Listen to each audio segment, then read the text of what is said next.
अस्सलाम वालेकुम दोस्तों। अगर आपके पास डाटा एक्सेल फाइल के अंदर पड़ा हुआ है तो वो एक्सेल फाइल से डाटा आप आईपीएस सॉफ्टवेयर के अंदर इंपोर्ट करना चाहते हैं तो वो आप किस तरह इंपोर्ट कर सकते हैं और किन चीज़ों का आपने ख्याल रखना है डाटा इंपोर्ट करते हुए। डाटा इंपोर्ट करने के लिए आपके पास एक तो जो फॉर्मेट है एक्सेल फाइल का वो आपके पास होना चाहिए। एमएस ऑफिस का जो सॉफ्टवेयर है वो इंस्टॉल होना चाहिए और आईपीएस का आपके पास लेटेस्ट वर्जन होना चाहिए क्योंकि ये पुराने वर्जन के अंदर ये फैसिलिटी शामिल नहीं थी। अभी लेटेस्ट वाले में ये फीचर हमने ऐड किया है। तो ये आप सवाए शूज़ और गारमेंट्स के बाकी जितने भी बिजनेस है इनका जो डाटे का फॉर्मेट है वो सेम है और उसमें आप इंपोर्ट कर सकते हैं। अब सबसे पहले तो हम देखते हैं जी कि एक्सेल का जो फॉर्मेट है वो क्या है। अब क्योंकि ये लेटेस्ट सॉफ्टवेयर के अंदर ये फीचर ऐड है तो जो एक्सेल की फाइल होगी जो इसका फॉर्मेट होगा रिकमेंडेड फॉर्मेट होगा वो जो पुरानी इंस्टॉलेशन हुई होंगी उनके पास ये नहीं होगी, इसलिए फिर जरूरी है कि उनको ये फाइल हमसे दोबारा लेनी पड़ेगी। और दूसरा ये इसका लिंक जो है वीडियो की डिस्क्रिप्शन के अंदर भी मौजूद होगा, वहां से आप डायरेक्ट ये फाइल डाउनलोड भी कर सकते हैं।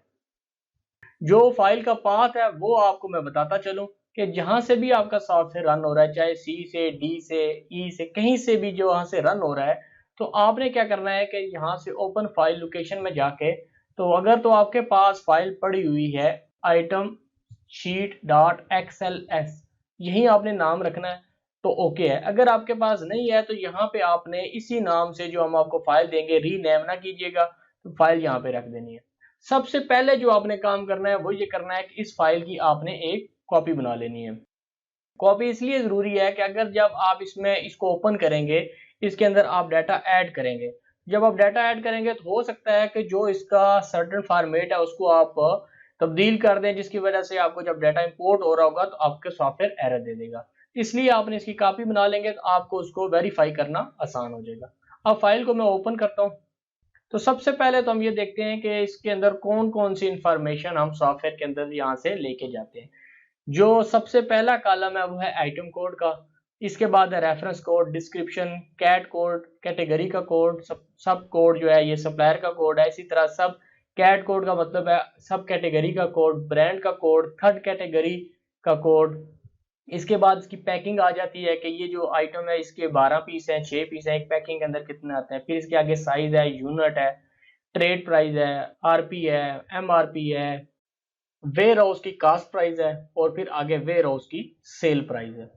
इसके बाद cost price, sale price, quantity, QD price, quantity discount price, ये कैश एंड कैरीज वगैरह के ऊपर यूज हो रही होती है कि बल्क में अगर आप कुछ चीज सेल करते हैं तो उसके ऊपर आप डिस्काउंट देते हैं, तो ये क्यूडी प्राइस वहां पे।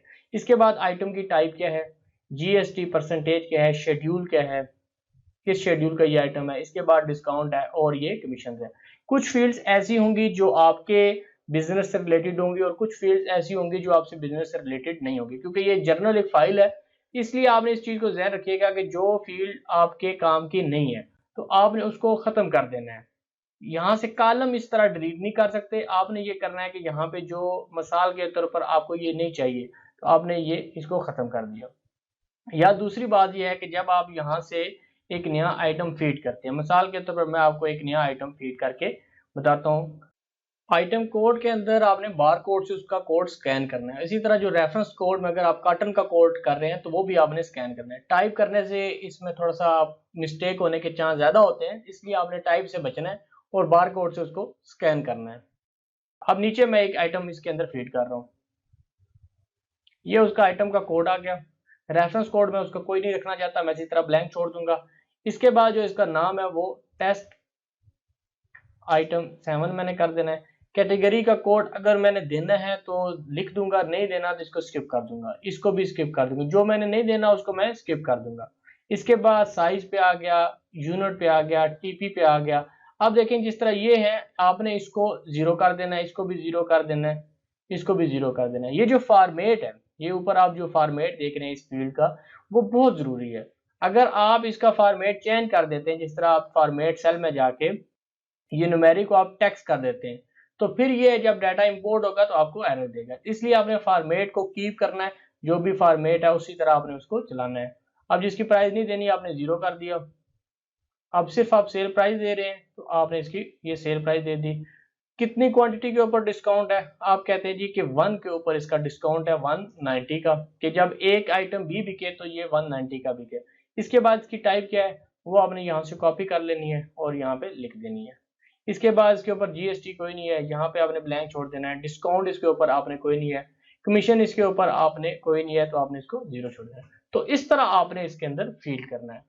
अगर आप यहाँ पे देखें ये जिस तरह ये चीजें हैं, आप क्योंकि आपको तो नहीं पता होगा कि इसके अंदर कौन कौन से ऑप्शंस आ सकते हैं, तो वो ऑप्शंस देखने के लिए अब आप आ जाते हैं सॉफ्टवेयर की तरफ। एक्सेल फाइल से डाटा इंपोर्ट करने का जो फीचर है वो हमारे रिटेल के वर्जन के अंदर है और जो हमारा होलसेल के लिए सॉफ्टवेयर है, इन दोनों के अंदर ये मौजूद है। बाकी जो हमारे सॉफ्टवेयर है उनके अंदर अभी तक ये फीचर मौजूद नहीं है।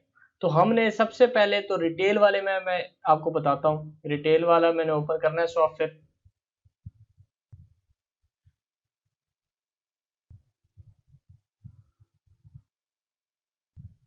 अपनी यूजर आईडी और आपने पासवर्ड डालना है। सबसे पहले तो मैं आपके सामने आइटम फाइल ओपन करता हूँ, बिल्कुल ब्लैंक सॉफ्टवेयर है ये। आप जब नया सॉफ्टवेयर लगता है वहां पे भी ये यूजफुल फीचर है, या आपके पास कोई ऐसे आइटम्स की लिस्ट आती है जो 50 60 70 आइटम्स होते हैं, तो वो एक्सेल के अंदर आप डाल के यहाँ से आप इसको कर सकते हैं। तो ये ब्लैंक सॉफ्टवेयर है। सबसे पहले तो आपने इसकी वर्किंग करने के लिए आपने ये करना है, आपने अपनी कैटेगरीज बनानी है। यहाँ पे मिसाल के तौर पर मैंने एक कैटेगरी बनाई और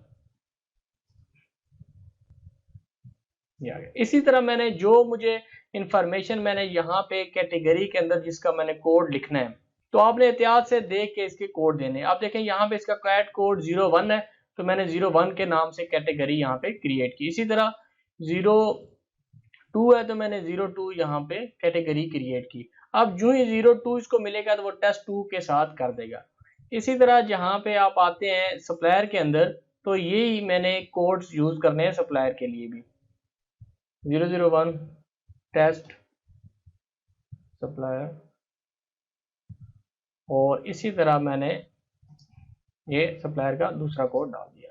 अगर मैं यहाँ पे ये जो सब कैटेगरी ब्रांड यूज कर रहा हूँ तो मैंने इसके कोड बनाने, अगर मैं नहीं करना चाह रहा तो मैं इसको फिलहाल खत्म कर देता हूँ। इसके बाद हम आ जाते हैं जी, इस फाइल को हमने करना है सेव करना है। यहाँ पे आप देख लीजिएगा आइटम फाइल आपकी ब्लैंक है। एक्सेल इंपोर्ट के नाम से बटन है, यहाँ पे आपने क्लिक करना है। इसके बाद यहाँ पे ये आपको पाथ बता रहा है, इस पाथ के ऊपर आपकी ये फाइल होनी चाहिए और यहाँ पे आपसे पासवर्ड लेगा EXCEL, एक्सेल ही इसका पासवर्ड है और यहाँ से आपने इसको करना है ओके करना है। तो item code already found from excel sheet, item code number ये। अब ये देखें कि वो ये कह रहा है कि ये वाला कोड ऑलरेडी फाउंड है एक्सेल शीट के अंदर, तो आपने इसको ओके कर देना है। अब ये रेफरेंस कोड भी है। अगर आपने किसी का आइटम कोड या उसका रेफरेंस कोड डुप्लीकेट डाल दिया है तो सॉफ्टवेयर ये करेगा कि जो उसका पहला कोड होगा वो उसको सेव कर देगा और बाकियों को स्किप कर देगा। इसलिए आपने एक्सेल फाइल के अंदर एहतियात करनी है कि डुप्लीकेट कोड और आपने उसके रेफरेंस कोड वो ना दीजिएगा। एक मरतबा आपने इसको बंद किया और इसके बाद आपने इसको ऑन कर लिया। अब जो आइटम यहाँ पे देखें, जो आइटम्स इंपोर्ट हुए हैं वो 5 आइटम इंपोर्ट हुए हैं, जबकि जो आपकी एक्सेल के अंदर आइटम्स पड़े हुए थे वो आपके पास 7 आइटम थे और ये वो आइटम था जो डुप्लीकेट था, इसके और साथ और इसके साथ। इसी तरह के जो आपके पास रेफरेंस कोड है इसके साथ ये रेफरेंस कोड भी डुप्लीकेट था। तो ये मैंने सिर्फ इसलिए आपको बताना था कि जो आइटम डुप्लीकेट होंगे वो स्किप हो जाएंगे और इसी तरह रेफरेंस कोड भी जो डुप्लीकेट होगा वो भी स्किप हो जाएगा और बाकी जो सही आइटम्स होंगे वो आपके पास फीड हो जाएंगे। इंपोर्ट करने के बाद आपने आइटम फाइल को बंद करके दोबारा ऑन करना है, तो ये वो आइटम्स आपके सामने आ जाएंगे। अब आप देखेंगे इनका कैटेगरी का 02 है तो इसने 02 के हिसाब से ये कर लिया। और अगर आपके पास सिस्टम है वेयर हाउस के अंदर आप आइटम फाइल में जाएंगे तो यहाँ पे आप देखिएगा एक्सेल इंपोर्ट का बटन है।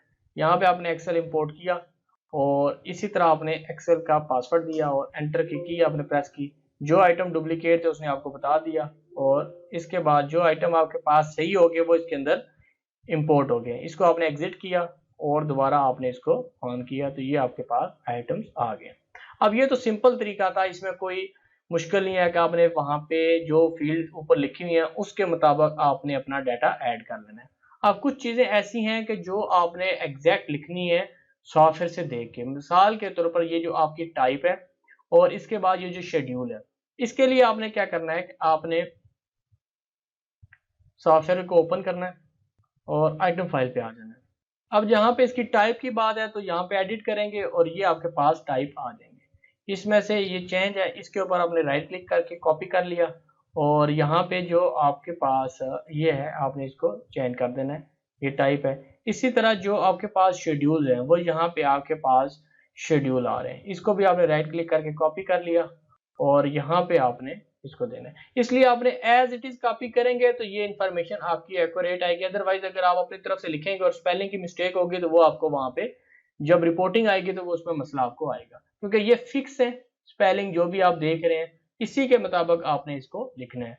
और एक चीज ये भी देख लीजिएगा कि किसी भी जो न्यूमेरिक फील्ड है उसके अंदर आपने, मिसाल की तरफ ये न्यूमेरिक फील्ड है सेल प्राइस की, अब मैं सेल प्राइस के अंदर मैं ABC लिख के तो अगर चला जाऊंगा तो सिस्टम यहाँ पे इसको सेव तो कर देगा, लेकिन जब आप डाटा इंपोर्ट करेंगे तो वहां पे आपको ये एरर दे देगा और फिर आपको अगर बड़ी एक्सेल की फाइल होगी तो आइडेंटिफाई करना मुश्किल हो जाएगा यार कहाँ पे आपने इतने लंबे कॉलम्स के अंदर कहाँ पे मिस्टेक की है।